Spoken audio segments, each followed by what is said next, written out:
Después de 15 días en el hospital, volví a lo que creía mi hogar. Apenas puse un pie en la entrada, mi nuera me bloqueó el paso con esa frialdad que me heló la piel. Mis papás ya se mudaron aquí. Más vale que no los haga sentir incómodos.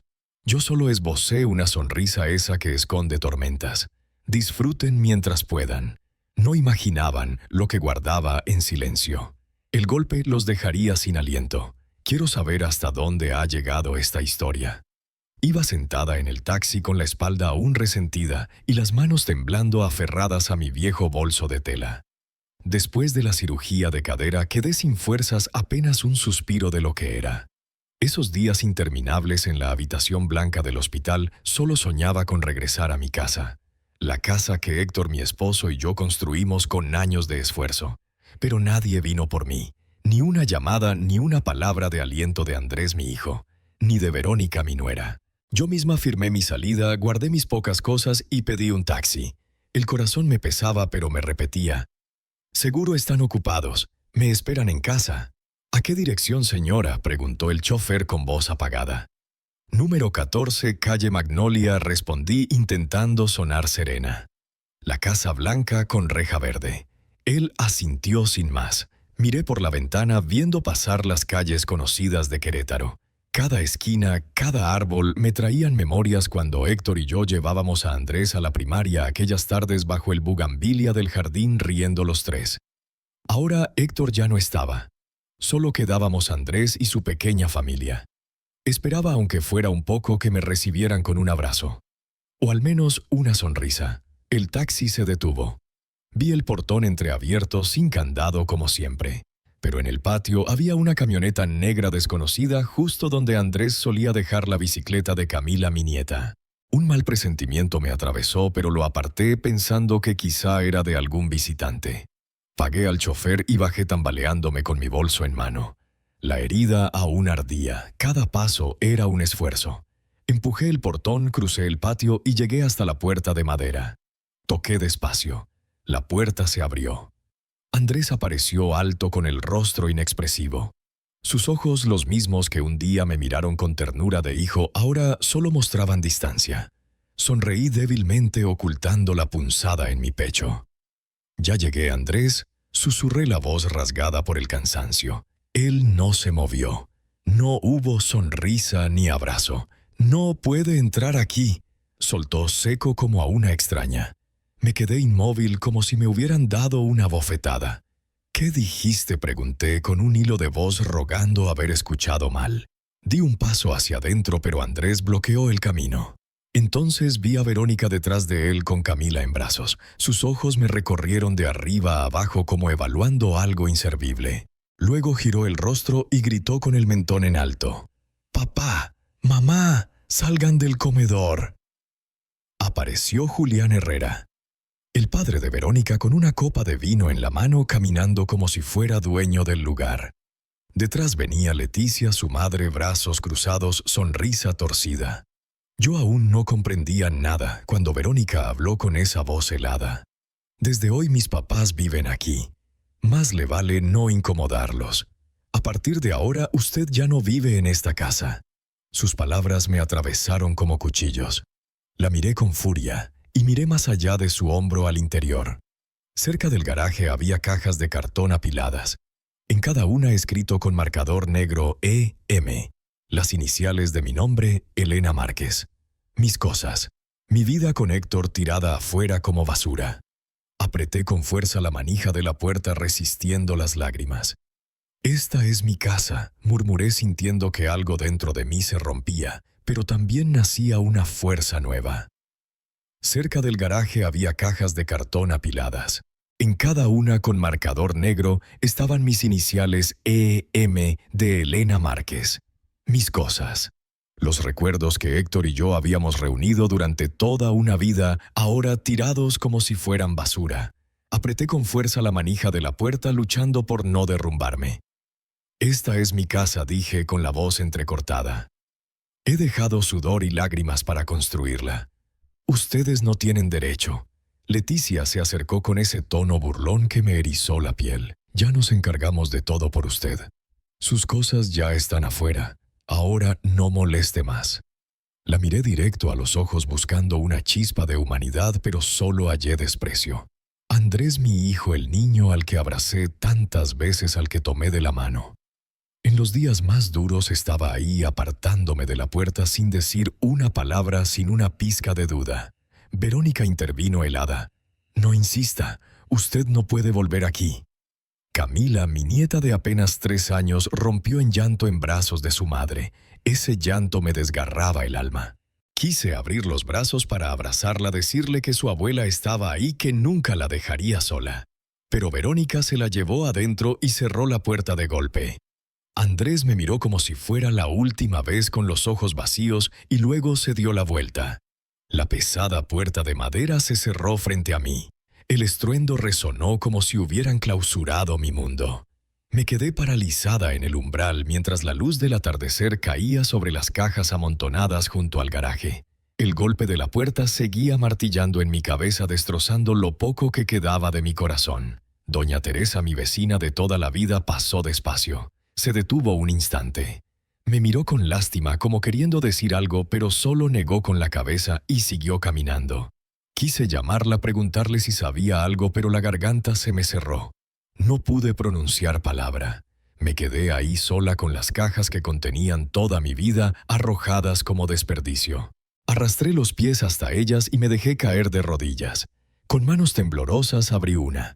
Dentro mi ropa estaba revuelta, mezclada con marcos de fotos familiares y pequeños objetos. Un cuenco de porcelana, regalo de bodas de mi madre, yacía con el borde roto. Lo levanté. Mis dedos recorrieron la grieta y sentí cómo el dolor se expandía en mi pecho.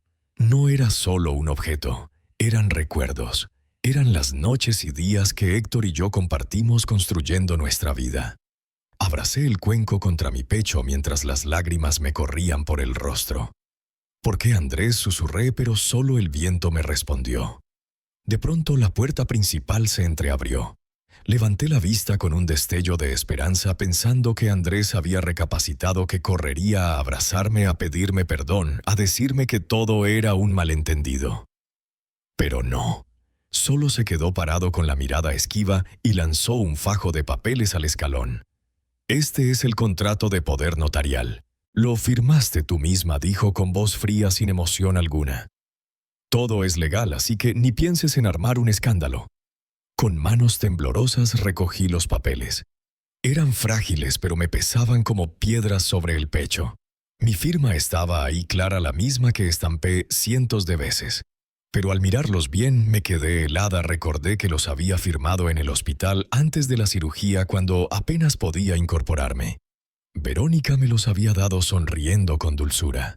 «Fírmelo, suegra, yo me encargo de todo», me dijo entonces con una voz tan dulce como la miel. Y yo le creí. Firmé sin leer una sola línea porque pensé que era mi nuera, que era familia. El documento decía claramente poder absoluto para entregar todos mis bienes y finanzas a nombre de Andrés Márquez y Verónica Herrera. La casa de la calle Magnolia. El dinero que había ahorrado toda mi vida. Todo lo que Héctor y yo habíamos construido con tanto esfuerzo, ahora les pertenecía a ellos. Levanté la mirada y vi a Julián Herrera en la puerta, encogiéndose de hombros como si todo fuera obvio. «Ve. Todo es legal», dijo con ese tono aceitado propio de un vendedor que cree tener la última palabra. «Ahora usted ya no tiene nada que ver con esta casa». Leticia, la madre de Verónica, estaba detrás de él moviendo la cabeza con un aire fingido de lástima, pero sus ojos fríos, cargados de desprecio, me decían la verdad. No había compasión en ella. Se burlaba de mí, una mujer vieja, débil, traicionada por su propio hijo. Intenté mantenerme firme, pero mi voz tembló cuando pregunté: «¿Y qué pasa con mis ahorros, sin dinero? ¿Cómo voy a vivir?». Miré directo a Andrés, esperando que al menos él hablara, que dijera algo para defender a su madre. Pero solo bajó la cabeza en silencio como una sombra. Verónica reapareció ya sin Camila en brazos, caminando con esa seguridad arrogante de quien se cree vencedora. «Usted ya no tiene capacidad para manejar las finanzas», soltó con una voz dura como filo de cuchillo. «Por eso decidimos guardar ese dinero para el bien de la familia». El bien de la familia. Esa palabra en su boca fue otra bofetada familia. Para mí, la familia eran las cenas compartidas, las risas de Camila cuando la empujaba en el columpio del jardín. Para ella significaba arrebatarme todo lo que tenía. Julián le dio una palmada en el hombro a Andrés, indicándole que cerrara la puerta. Lo miré suplicante, rogando ver, aunque fuera una chispa de arrepentimiento, algo que me recordara al hijo que un día amé. Pero él solo inclinó la cabeza y empujó la puerta hasta cerrarla. El portazo retumbó, cortando la última chispa de esperanza dentro de mí. Abracé la caja de cartón contra el pecho, sintiendo que el mundo entero se me derrumbaba. Mis piernas flaquearon. El dolor de la cirugía aún me atravesaba, pero nada se comparaba con el vacío en mi corazón. Había perdido la casa, el dinero. Y ahora a mi único hijo. Arrastré los pies hasta la esquina. El viento helado de la tarde borraba las lágrimas de mis mejillas. Llamé a un taxi con la voz tan ronca que el chofer preguntó: «¿Qué dijo, señor? Lléveme a un hotel». Pequeño, cualquiera respondí, ya sin fuerzas para pensar. El coche arrancó. Volteé a mirar la casa por última vez, la reja verde, la puerta de madera, los rosales del jardín. Todo reducido a un recuerdo. El taxi se detuvo frente a un pequeño hotel en el centro de Querétaro. Las luces de neón parpadeaban sobre un rótulo apagado que decía Magnolia Real. Bajé tambaleándome, abrazando la caja que contenía los pedazos rotos de mi vida. Mis piernas aún temblaban tras el golpe de ser echada por mi propio hijo y su esposa. El chofer me miró con cierta curiosidad, pero yo solo asentí para agradecerle y seguí mi camino. No quería que nadie me viera llorar. No quería lástima de nadie. Ya había perdido demasiado. Pero el orgullo era lo último que aún me quedaba. En la recepción, el muchacho joven que atendía me entregó la llave de una habitación en el tercer piso. Al verme tambalear cargando la bolsa del hospital y la caja, corrió a ayudarme. «Déjeme cargarla, señora», dijo con voz llena de entusiasmo. Le sonreí débilmente, sintiendo un pequeño calor en el pecho por esa bondad inesperada en medio del desastre de mi vida. Cuando la puerta de la habitación se cerró, dejé la caja en el suelo y me senté en el borde de la cama. El cansancio me envolvía como una ola. El cuarto pequeño, con paredes beige y un ligero olor a desinfectante, era un recordatorio cruel. Ahora yo era una extraña en mi propia vida. Abrí la caja. Mis manos temblaban mientras sacaba lo que había dentro. Encontré una foto vieja tomada en mi boda con Héctor más de 30 años atrás. Su sonrisa radiante, el saco un poco grande en los hombros y mis ojos, brillando de esperanza por un futuro feliz. La esquina de la foto estaba rota como mi propio corazón en ese instante. Coloqué la imagen sobre la mesa, la acaricié con la yema de los dedos y susurré: «Héctor, si estuvieras aquí, ¿qué harías?». Pero solo el silencio me respondió. Tomé el celular, respiré hondo y marqué el número de Teresa Andrade, la única amiga en quien aún confiaba, la que me había prometido estar conmigo pasara lo que pasara. Elena. «¿Qué sucede?». La voz de Teresa sonó del otro lado, cálida pero llena de preocupación. Pude escuchar sus pasos apresurados, como si ya presintiera que algo andaba mal. «Ven al Hotel Magnolia Real, número 128 en Colonia San Ángel. Y no olvides traer la carpeta que te di el año pasado», le pedí, intentando mantener la calma. No hizo preguntas. «Voy para allá», respondió con firmeza. Esa decisión en su voz me hizo sentir una pequeña chispa de luz en medio de la oscuridad. Un rato después, Teresa entró al cuarto con su maletín de cuero gastado. Lo dejó sobre la mesa, abrió el cierre y sacó la carpeta bancaria que le había confiado meses atrás. «Después de que Héctor murió, pedí al banco que revisara tus cuentas», dijo con voz firme, aunque sus ojos reflejaban inquietud. «Hay retiros ilegales. Mientras estabas en el hospital, más de 4 millones de pesos desaparecieron». Sentí un nudo en la garganta y tuve que sentarme para no desmoronarme. 4 millones de pesos. El dinero que Héctor y yo habíamos ahorrado toda la vida, desde las largas jornadas en el taller de costura, las noches en vela, cuidando a Andrés cuando enfermaba, las veces que nos privamos de lujos para comprarle libros. Todo se había esfumado. Le conté todo. Cada detalle doloroso. La puerta cerrándose de golpe en mi cara, las cajas con mis iniciales tiradas junto al garaje, las palabras heladas de Verónica diciendo que yo ya no estaba en condiciones de manejar mis finanzas. Cada frase era como una puñalada al corazón. Teresa escuchó sin interrumpir, pero vi cómo sus manos se aferraban al borde de la mesa y sus ojos se encendían de furia. Cuando terminé, se sentó frente a mí y dijo con voz segura: «Entonces no solo se quedaron con la casa, también vaciaron tu dinero. Andrés tenía la clave de tu banco». Asentí con la garganta seca. Le pedí que cambiara la contraseña de vez en cuando desde que Héctor murió. Yo pensé que siendo mi hijo podía confiar en él. Mi voz se quebró y las lágrimas comenzaron a caer. Le había entregado todo a Andrés convencida de que él me cuidaría como yo lo cuidé durante años, y sin embargo usó esa confianza para arrebatarme todo. Teresa abrió su laptop, tecleó con rapidez y luego giró la pantalla hacia mí. En ella aparecía una lista de transacciones bancarias, sumas enormes transferidas a una empresa llamada Herrera Inversiones. «Esta compañía está registrada a nombre de don Julián Herrera», señaló Teresa con el dedo. «No es casualidad, Elena. Después de investigar, descubrí que la familia Herrera ha estado comprando muchas propiedades últimamente, todas en tu colonia». Apreté el borde de la mesa, mis uñas hundiéndose en la madera. La colonia Magnolia, donde viví más de 30 años, donde conocía el nombre de cada vecino, cada árbol. Esas casas no eran solo bienes raíces, eran la vida de personas como don Beltrán, doña Herrera, gente que compartió conmigo alegrías y tristezas por décadas. «¿Qué quieren?», pregunté con la voz temblando de rabia. «Me quitaron mi casa, mi dinero. Y ahora también toda la colonia». Teresa me pasó una botella de agua. Su mirada se suavizó, aunque seguía firme. «No lo vamos a permitir. Pero primero tenemos que entender todo su juego». Al amanecer siguiente, cuando apenas salía el sol, ya iba sentada en el coche de Teresa rumbo a la notaría en el centro de Querétaro. Esa noche apenas pude dormir. Mi mente giraba sin parar entre recuerdos de Andrés, de Verónica y de las miradas de desprecio de Julián y Leticia. Pero el dolor empezaba a transformarse en algo más sólido: determinación. Ya no era la mujer débil que se quedaba callada frente a la puerta de su casa. Tenía que pelear no solo por mí, sino también por vecinos como doña Robles, arrastrados por la codicia de los Herrera. Teresa conducía concentrada, pero de vez en cuando me lanzaba una sonrisa para darme ánimo. «Hoy vamos a descubrir la verdad», Elena me dijo con firmeza. Asentí apretando contra mi pecho la bolsa de tela vieja donde guardaba la foto de Héctor como si fuera un amuleto.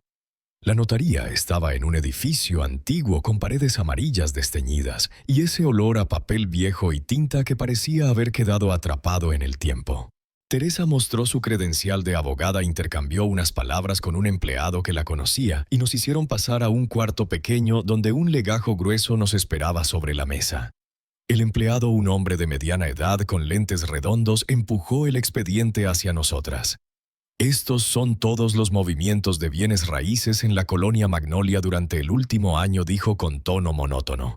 Abrí el expediente. Mis manos temblaban al pasar las páginas. Había contratos de compraventa uno tras otro, todos con Herrera Inversiones como comprador. Me detuve en seco al ver la firma temblorosa de doña Robles. Recordé sus ojos tristes el día que me echaron de mi casa cuando murmuraba que pronto tendría que irse.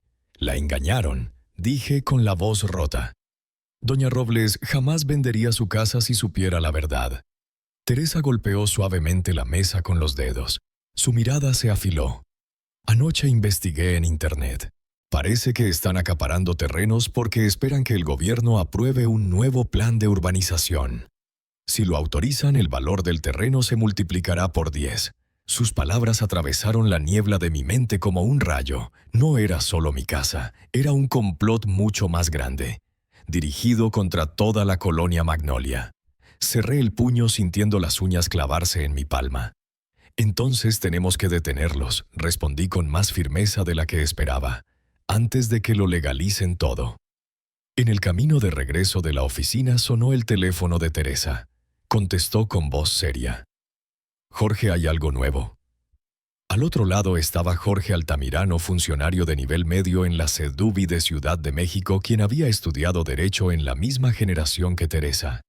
Herrera Inversiones está solicitando un permiso para construir un centro comercial en Magnolia.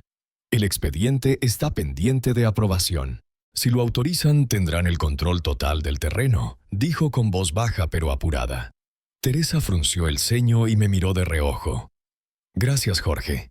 Mantente en contacto. Colgó y se volvió hacia mí. Si les aprueban, vas a perder la oportunidad de recuperar cualquier cosa, Elena. Sus palabras me golpearon como un balde de agua fría. Creí estar preparada para enfrentar la verdad, pero la idea de perder la casa para siempre me apretó el corazón. Esa casa no era solo ladrillos. Era el refugio de mis recuerdos con Héctor, con Andrés de niño, con aquellos días en que reíamos juntos bajo el rosal del jardín. No podía permitir que me arrebataran todo. ¿Qué hacemos entonces?, pregunté con la voz temblorosa pero decidida. Esa tarde nos sentamos en una cafetería abarrotada del centro de Querétaro. El aroma del café recién molido se mezclaba con el murmullo constante de las conversaciones, pero yo solo prestaba atención a la pantalla de la laptop de Teresa. Ella desplegó un árbol genealógico de la familia Herrera y fue señalando cada nombre. Parece que Verónica es la que lleva las riendas. Tiene un título en economía. Trabajó en una inmobiliaria importante antes de casarse con Andrés. Julián y Leticia son solo fachada. Ellos aparecen en los papeles, pero Verónica es quien diseña todo el plan. Me quedé en silencio con su imagen fija en mi mente.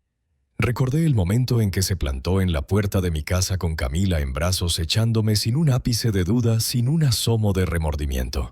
Recordé también cuando fue al hospital, me puso un fajo de documentos enfrente y me sonrió con esa dulzura firme. Mamá es solo una solicitud del seguro. En aquel momento estaba tan débil que no pude leer. Confié y firmé.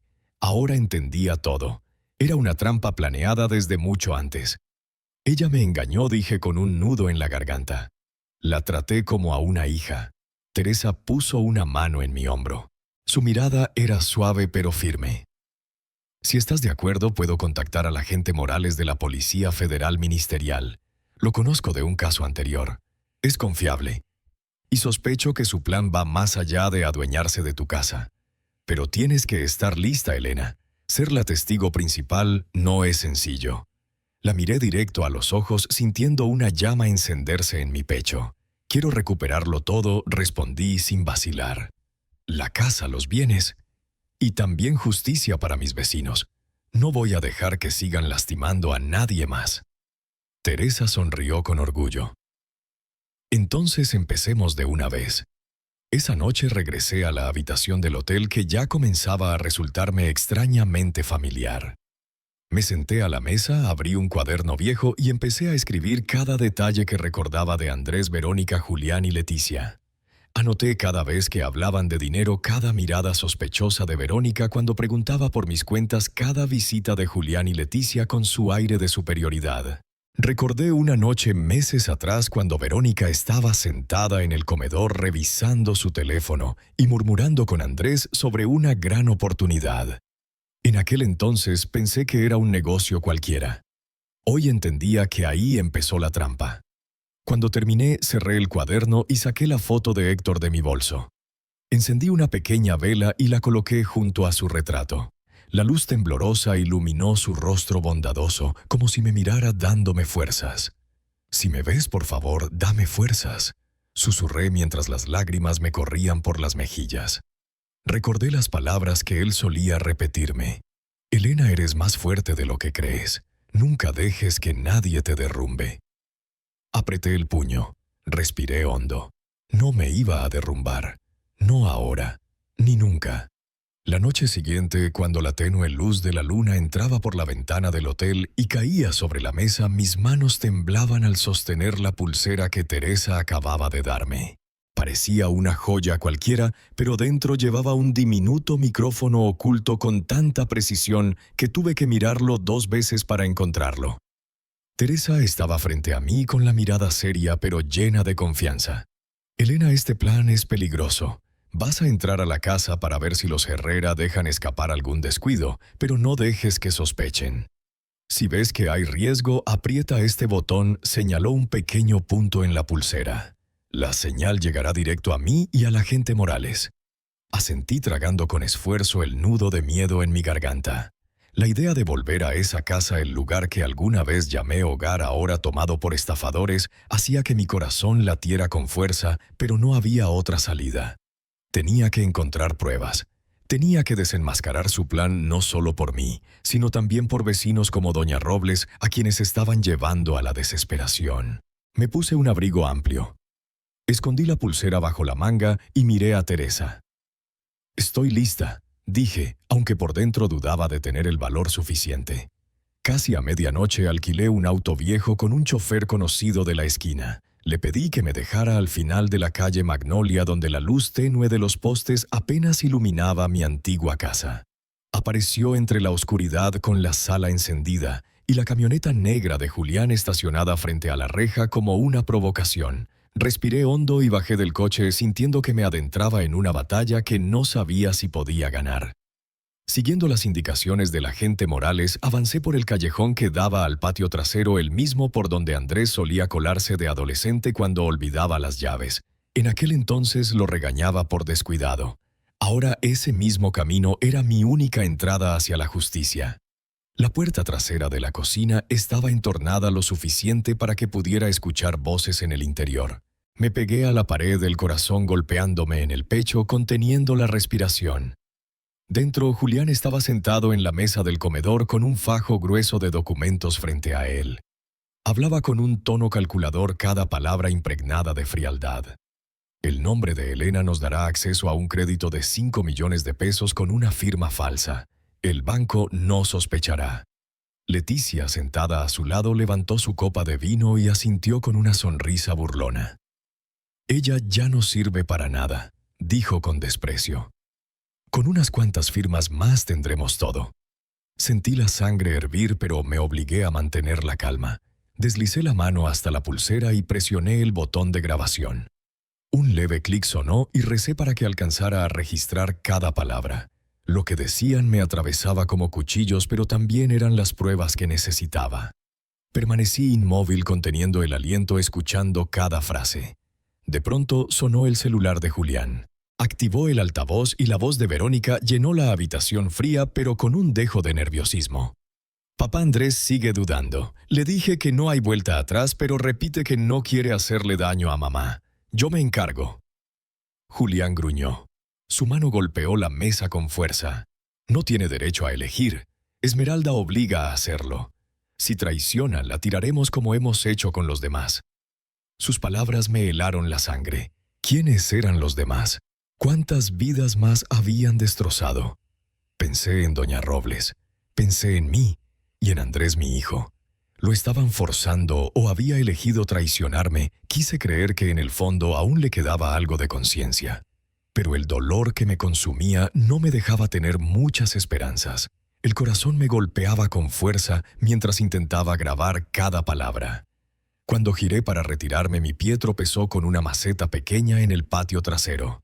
Un crack sonó en la oscuridad, leve pero suficiente para romper el silencio. Julián se giró bruscamente. Su mirada afilada como cuchillo se deslizó por la rendija de la puerta. «¿Quién anda ahí?», gritó con voz cargada de amenaza. El pánico me invadió. Retrocedí hacia la salida, pero mis piernas, aún débiles por la cirugía, no respondían con la rapidez que necesitaba.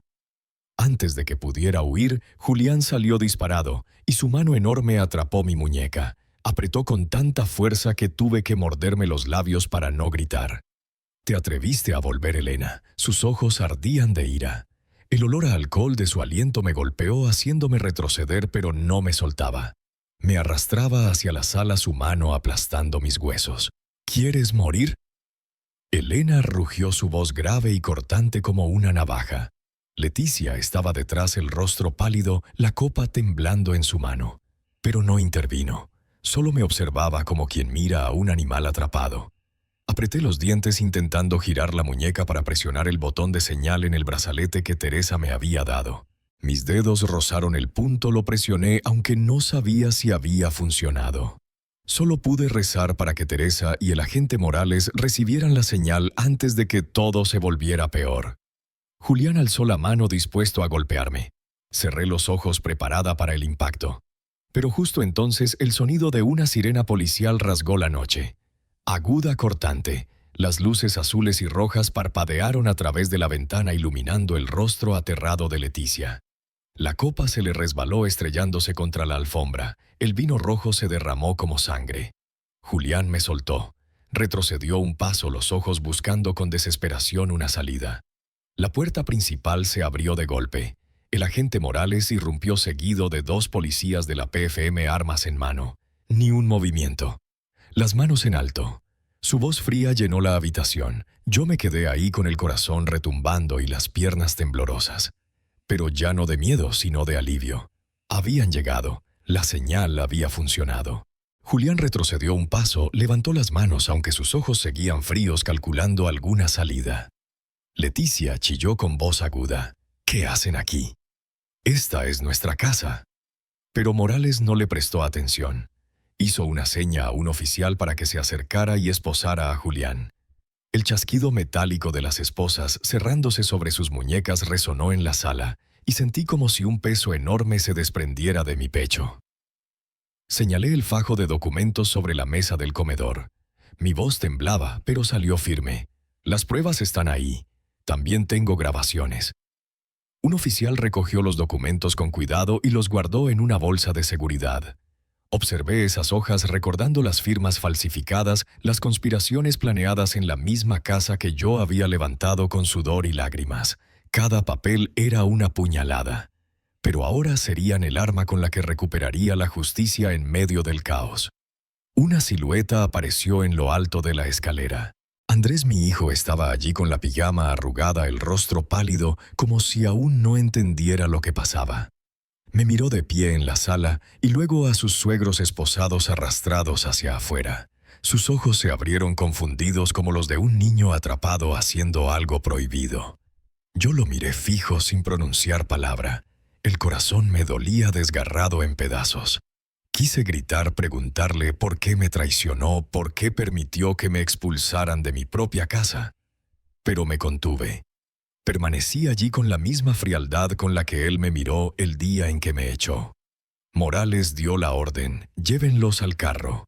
2 se quedan a vigilar la casa. 2 policías escoltaron a Julián y Leticia hacia afuera.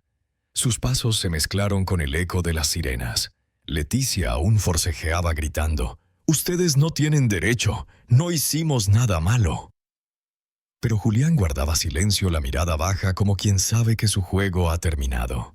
Yo me quedé inmóvil observando cómo se los llevaban con la sensación de que un huracán había pasado dejándome en una calma dolorosa. Teresa entró por la puerta principal. Caminó rápido hacia mí y puso su mano en mi hombro. «Elena, lo hiciste muy bien», dijo con una voz cálida y orgullosa. «De aquí en adelante todo será distinto». Asentí, aunque por dentro no estaba segura. Miré las luces rojas y azules parpadear en el patio y escuché las patrullas alejarse. Era una victoria, lo sabía.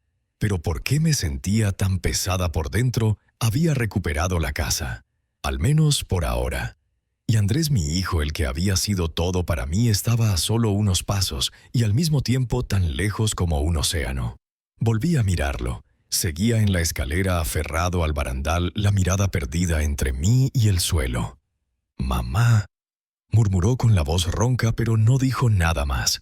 Quise acercarme a abrazarlo como cuando era niño, decirle que lo amaba a pesar de todo.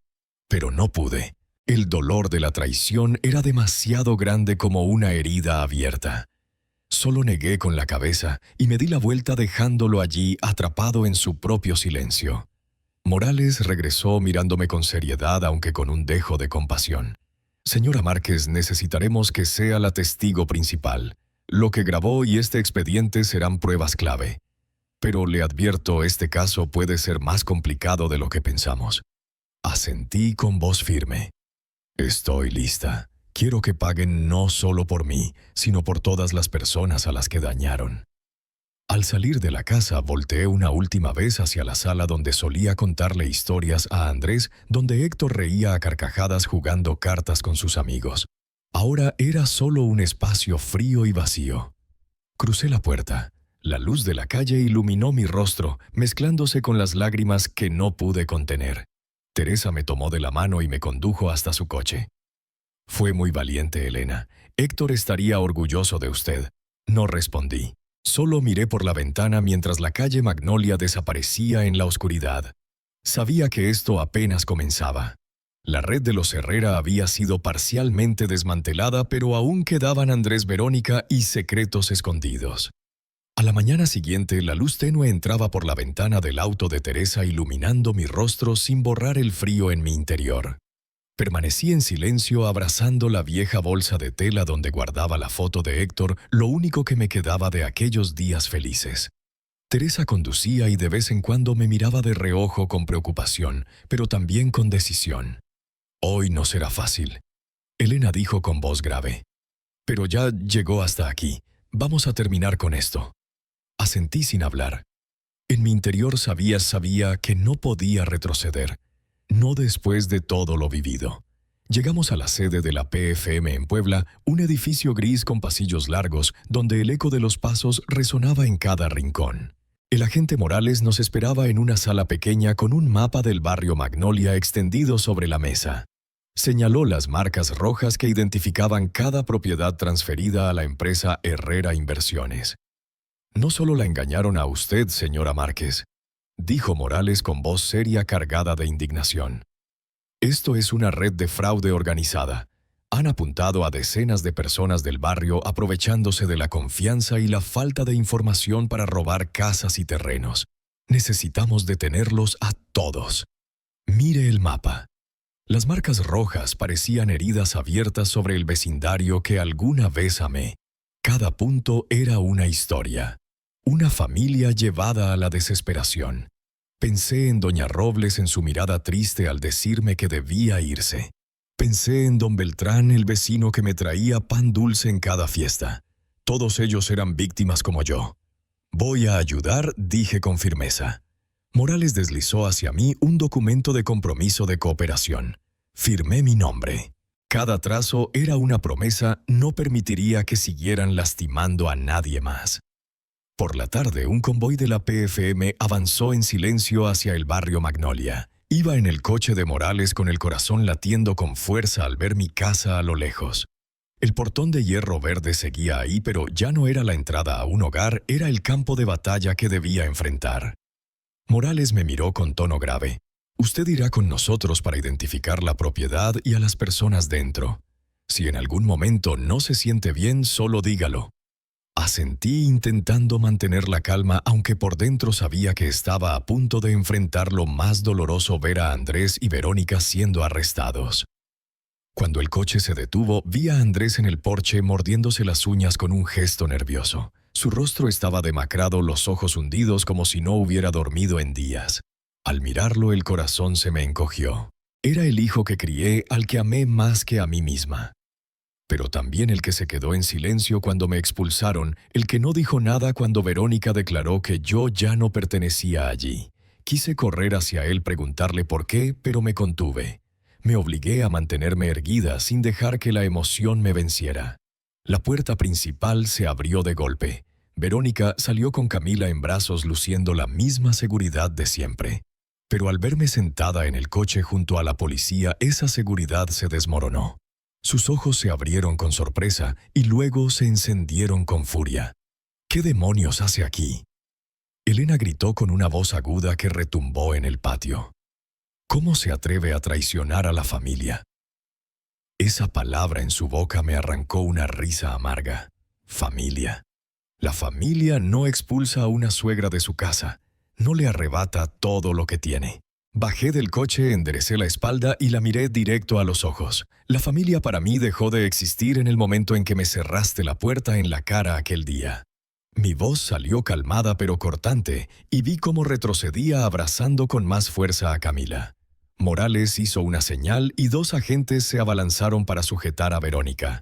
Ella forcejeó gritando: «No tienen derecho, Soy madre de una niña.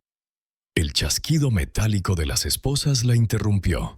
Los vecinos comenzaron a reunirse alrededor de la casa formando un círculo de murmullos y señalamientos que crecían como un oleaje.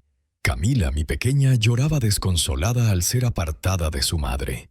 Una oficial la tomó con cuidado y la llevó a otro coche de la institución de protección infantil. Su llanto me desgarró el alma. Quise correr hacia ella, abrazarla, prometerle que estaría a salvo, pero no podía, no en ese momento. Me quedé inmóvil mirando cómo su diminuta silueta desaparecía detrás de la puerta del coche.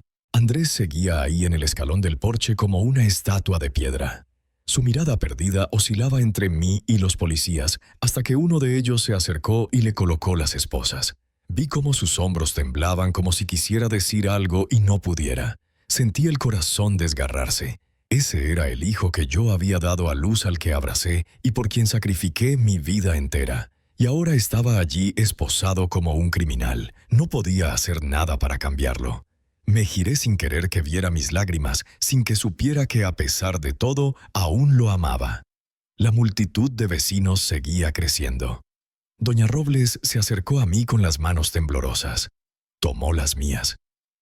«Gracias». Elena susurró con los ojos llenos de lágrimas. «Usted hizo lo que nosotros no nos atrevimos a hacer. Salvó a todo el barrio. Yo solo asentí, incapaz de hablar, con la garganta cerrada. Miré alrededor y vi rostros conocidos, don Beltrán, doña Elena, personas que habían compartido mi vida durante tantos años. Todos me miraban con gratitud, pero también con tristeza. Sabían lo que yo había perdido para llegar a este día. Subí al coche junto a Morales con el corazón golpeando con fuerza mientras la sirena resonaba por toda la calle Magnolia. Media hora después ya estaba sentada en la fría sala de la sede de la PFM en Puebla. El agente Morales se paró frente al escritorio y dejó caer una carpeta gruesa. El golpe seco me hizo estremecer. «En la caja fuerte de Julián encontramos esto», dijo con voz grave cargada de indignación. Bajé la vista. Con manos temblorosas abrí la carpeta y sentí que el corazón se detenía al reconocer lo que contenía eran copias de mi historial médico. Cada día que pasé en cuidados intensivos, cada medicamento recetado, cada nota de los doctores. Todo estaba ahí anotado con precisión como un diario de mis días luchando contra el dolor y la fragilidad. «¿Cómo es que ellos tenían esto?», pregunté con la voz quebrada, sintiendo como si alguien me apretara la garganta. Morales empujó otro fajo de papeles hacia mí, su mirada severa. «Hay pruebas de que la enfermera Soledad Márquez, quien la atendió durante su recuperación, recibió dinero de Verónica. Alteró a propósito las dosis de medicamento, provocándole una infección leve para que permaneciera más tiempo hospitalizada». Sus palabras fueron como una explosión en mi cabeza. Me quedé mareada, tuve que aferrarme al borde del escritorio para no desmoronarme. Los recuerdos de aquellos días en el hospital regresaron de golpe. Las veces que Soledad entraba me inyectaba sin mirarme a los ojos, siempre apurada, como si quisiera huir. Yo había pensado que solo estaba ocupada, pero en realidad era parte del complot. Pasé las páginas, el corazón latiendo con fuerza, hasta encontrar una póliza de seguro de vida. La fecha de cambio de beneficiario era de hacía 6 meses, y el beneficiario era Andrés Márquez, mi hijo. Mi firma aparecía en el documento, pero la letra torcida y temblorosa no era la mía.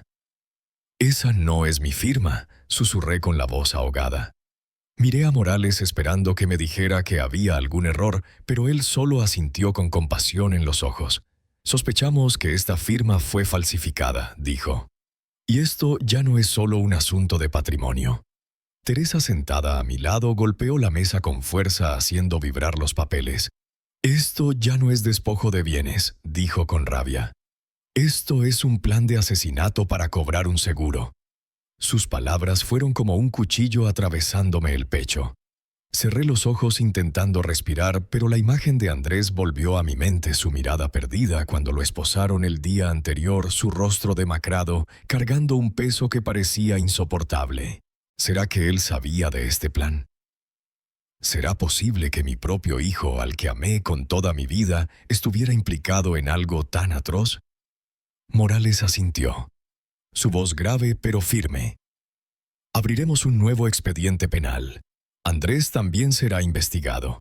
Me quedé inmóvil con la sensación de que el mundo entero se derrumbaba bajo mis pies. Andrés el niño, que alguna vez me tomó de la mano llorando desconsolado cuando lo molestaban en la escuela. El que reía a carcajadas cuando yo le horneaba un pastel de cumpleaños. Ahora estaba siendo investigado por un complot que pudo haber acabado con mi vida. Quise gritar, correr hacia él, preguntarle por qué, pero solo me cubrí el rostro con las manos mientras las lágrimas caían en silencio. En ese momento un policía entró apresurado.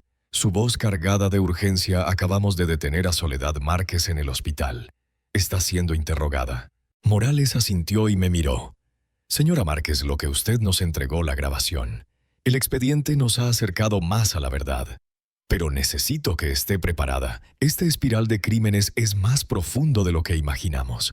Asentí, aunque por dentro sentía que me hundía en un pozo sin fondo. Cada hallazgo era una herida nueva y no sabía cuántas más podría soportar. Teresa puso una mano firme pero cálida sobre mi hombro. Elena, ellos quieren convertirla en una víctima silenciosa. Pero ahora es usted quien los ha desenmascarado. La miré a los ojos y vi en ellos confianza y determinación. Tenía razón. Habían intentado hundirme en la oscuridad. Pero no me quedaría callada. Me limpié las lágrimas. Respiré hondo. Haré todo lo que sea necesario, dije con la voz ronca pero firme. Ellos tienen que pagar. Camino a la salida de la sede de la PFM iba en el auto de Teresa mirando por la ventana. Las calles de Puebla pasaban ante mis ojos, pero en realidad no veía nada. En mi mente se agolpaban los recuerdos del hospital, los días postrada en la cama tan débil que no podía ni incorporarme. Verónica entrando con flores y una sonrisa falsa diciendo palabras de consuelo mientras urdía la trampa. Soledad con esa mirada esquiva cada vez que me inyectaba. Todo estaba planeado paso a paso para arrebatarme mis bienes. Y quizás mi vida. Unos días después de la redada estaba en la habitación del hotel cuando el teléfono vibró. La voz de Teresa sonó al otro lado de la línea grave pero clara. Elena Andrés ha sido puesto en detención preventiva en espera de investigación. ¿Quiere verlo? Sus palabras me apretaron el pecho. Ver a Andrés, el hijo que me vio ser echada de mi propia casa.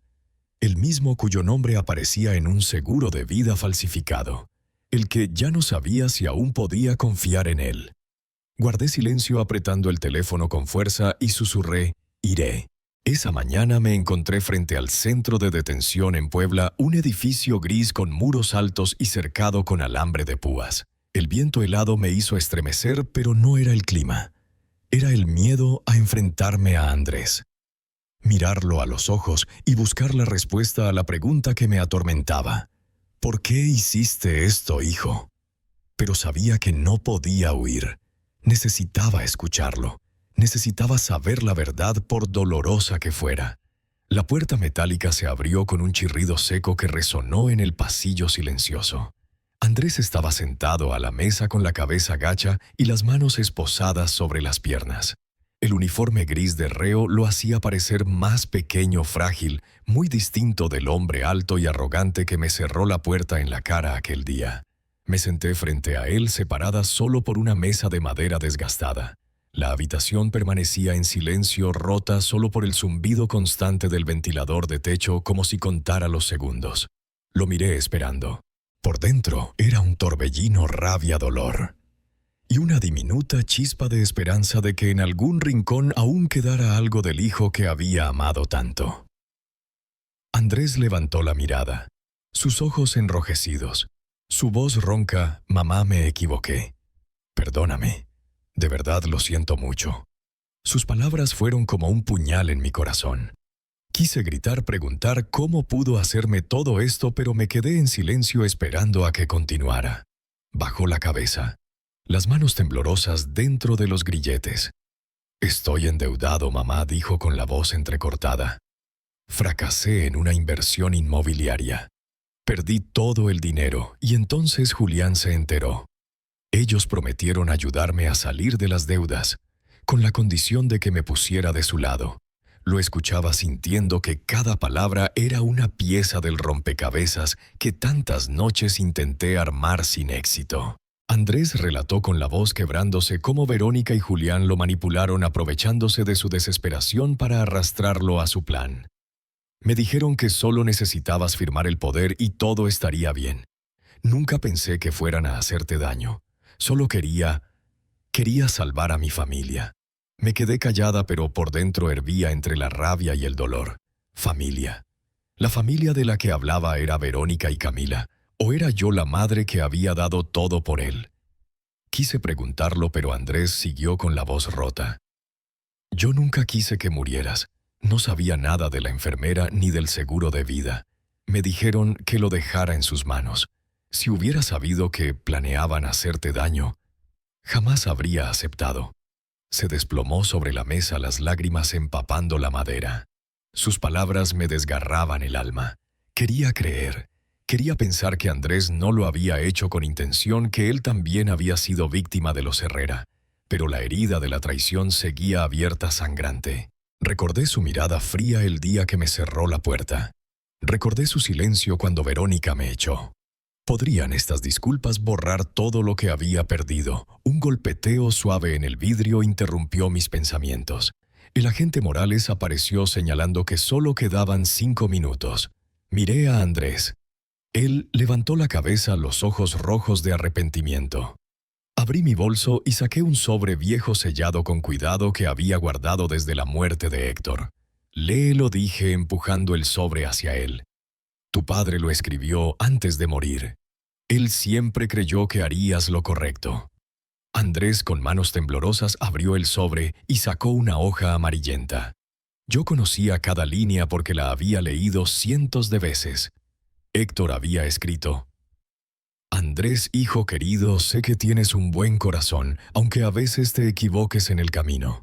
La vida no es fácil, pero siempre tendrás a tu madre que te ama más que nadie. Pase lo que pase, recuerda que la familia es el lugar al que vuelves en busca del perdón y del amor. Yo confío en que siempre elegirás hacer lo correcto porque eres el hijo de tu madre y mío. Sé fuerte y no dejes que la avaricia o el miedo nublen tu mirada. Siempre estaré contigo aunque ya no esté aquí. Andrés leyó y las lágrimas comenzaron a caer sobre la hoja, humedeciendo las letras de Héctor. Su voz se quebró, los hombros le temblaban como si la carta hubiera despertado algo profundo dentro de él. Cuando levantó la mirada, me vio con los ojos llenos de remordimiento.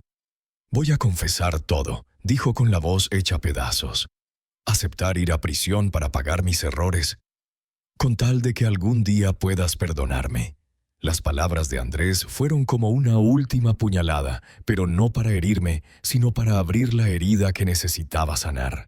Lo miré y vi en la sombra del hombre que tenía delante al niño que corría por el jardín detrás de mí, al pequeño que me abrazaba llorando cuando se raspaba las rodillas. Pero también vi al adulto que eligió ponerse del lado de Verónica, que permitió que me expulsaran de la casa que tanto amaba. Me levanté sin decir nada. Solo asentí levemente con la cabeza. No sabía si algún día podría perdonarlo, pero quería que entendiera que pese a todo seguía viéndolo como mi hijo, aunque hubiera tomado el camino equivocado. Andrés me sostuvo la mirada mientras la policía se lo llevaba con los ojos llenos de arrepentimiento. La puerta metálica se cerró con un chirrido que sonó como el punto final de nuestro encuentro. Un mes después me senté en la sala del Tribunal de Puebla, las manos aferradas al borde de la banca de madera, la vista fija en el juez que leía la sentencia. La luz que entraba por la ventana iluminaba las partículas de polvo en el aire, como si toda la sala contuviera la respiración. Verónica Herrera, la voz del juez, resonó firme, solemne. 20 años de prisión por fraude, conspiración para despojo de bienes y tentativa de homicidio. Cerré los ojos como si una enorme piedra hubiera sido levantada de mi pecho. Julián Herrera, 18 años de prisión por dirigir la red de fraudes. Leticia Herrera, 15 años por complicidad. Soledad Márquez, 8 años de prisión por prácticas médicas ilegales. Y entonces llegó el nombre que me partió el alma: Andrés Márquez, dijo el juez. 3 a 5 años de prisión con reducción por colaborar como testigo contra la familia Herrera. Agaché la cabeza. Las lágrimas cayeron en silencio. Mi hijo, el niño al que amé con todo mi ser, ahora debía pagar por sus errores. Y aún así, dentro de mí había alivio, había decidido decir la verdad, ponerse del lado de la justicia aunque fuera tarde. Cuando terminó el juicio me puse de pie y salí de la sala con la sensación de que un capítulo doloroso de mi vida se cerraba aunque la herida seguía abierta. Semanas después, cuando la policía concluyó las investigaciones, regresé a la casa de la calle Magnolia. La puerta de madera antigua había sido pintada de un tono marrón cálido, tal y como le gustaba a Héctor. Empujé la puerta y entré. El aroma de las rosas del jardín se filtró suave como un saludo. La casa seguía igual, pero ya no era el mismo hogar de antes. Las paredes que guardaron las risas de Andrés de niño, las noches en que Héctor leía el periódico en la mesa, ahora solo eran recuerdos. Me quedé en la sala, respiré hondo conteniendo las lágrimas. Esta era mi casa. La había recuperado, pero el precio había sido demasiado alto. Una mañana Teresa llegó con una caja llena de clavos y un martillo. «Tenemos que volver a colgar las fotos familiares», Elena dijo con una sonrisa. Asentí y juntas abrimos la caja de cartón que había traído del hotel. Saqué una foto de Andrés a los 5 años abrazándome con una sonrisa radiante en el parque. Otra del día de mi boda con Héctor, sus ojos mirándome con ternura. Colgamos cada imagen en la pared y con cada clavo sentí que reconstruía un pedazo de mí misma. Una tarde escuché golpes en la puerta. Afuera estaban doña Robles y la familia Beltrán con una charola de panes caseros que olían a canela. «Elena, le estamos muy agradecidos», dijo doña Robles con los ojos llenos de lágrimas. «Si no fuera por usted, este barrio ya estaría perdido». Don Beltrán asintió, tomó la mano de su esposa y agregó con voz grave: «Usted nos devolvió la esperanza, Elena. Usted es nuestra heroína». Sonreí sintiendo un calor en el pecho como si el sol de invierno me acariciara por primera vez en mucho tiempo. Yo solo hice lo que era correcto, respondí invitándolos a pasar. Nos sentamos alrededor de la mesa y compartimos historias del vecindario como en los viejos tiempos. Unos días después, Elena Jimeno, una vecina que recién se había mudado, tocó a mi puerta. «Señora Elena, estoy organizando una lectura en la universidad. Este fin de semana», dijo con entusiasmo. «¿Quiere acompañarnos? Creo que le va a gustar». Dudé un instante, pero la sinceridad en su mirada me hizo asentir. «Está bien, iré». Fue la primera vez que salí de mi propio encierro participando en actividades comunitarias, conversando con desconocidos que sin embargo me devolvían la sensación de estar viva. Comencé a involucrarme cada vez más desde reuniones vecinales hasta clases de voluntariado, como si cada paso me ayudara a sanar las cicatrices internas. Un día, mientras estaba con Teresa en nuestra cafetería habitual, le hablé de una idea que llevaba tiempo rondándome la mente. Quiero crear un fondo de apoyo legal para adultos mayores, víctimas de abuso financiero. Quiero llamarlo Fundación Héctor Márquez en honor a su memoria. Y para que personas como yo, como doña Robles, no tengan que luchar solas. Teresa me tomó la mano con los ojos brillantes. «Es una idea maravillosa, Elena. Yo la ayudaré a hacerlo realidad». Meses después, el fondo fue inaugurado en una pequeña ceremonia en el centro comunitario. Me puse frente al micrófono mirando los rostros conocidos del barrio Magnolia y también de gente nueva que había venido a apoyar. «Nadie debería tener que luchar solo», dije con la voz entrecortada pero firme. «La justicia no es solo para mí, sino para todos los que alguna vez fueron despojados de su voz. Perdí muchas cosas, pero me encontré a mí misma. Y quiero ayudar a otros a hacer lo mismo». Los aplausos llenaron la sala. Vi a doña Robles limpiarse las lágrimas, a Elena Jimeno sonriendo y a Teresa asintiendo con orgullo. Esa noche me senté en el jardín trasero con la luz de las velas iluminando el retrato de Héctor. El aroma suave de las rosas me envolvía recordándome los días felices que compartimos. Pasé los dedos sobre la foto y susurré: «Gracias por darme la fuerza para conservar la casa». Y para encontrarme a mí misma.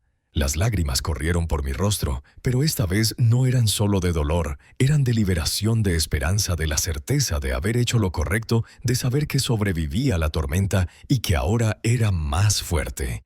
En ese instante supe que él me sonreía desde algún lugar. La historia que acabas de leer es ficticia, pero está inspirada en hechos reales. Los nombres y lugares han sido modificados para proteger la identidad de los involucrados. No contamos esto para juzgar, sino con la esperanza de que alguien al leerlo se detenga a pensar cuántas madres están sufriendo en silencio dentro de su propio hogar. ¿Y si tú estuvieras en mi lugar? ¿Elegirías guardar silencio para no romper la aparente paz? ¿O tendrías el valor de enfrentarlo todo con tal de recuperar tu voz? Beatty, sí, me encantaría saber lo que piensas, porque cada historia compartida es como una vela encendida que puede iluminar el camino de alguien más. Dios siempre bendice y yo creo con todo mi corazón que la valentía nos lleva a días mejores. Mientras tanto, al final de esta pantalla te dejo 2 de las historias más queridas de este espacio. Te prometo que te sorprenderán. Gracias por acompañarme hasta aquí.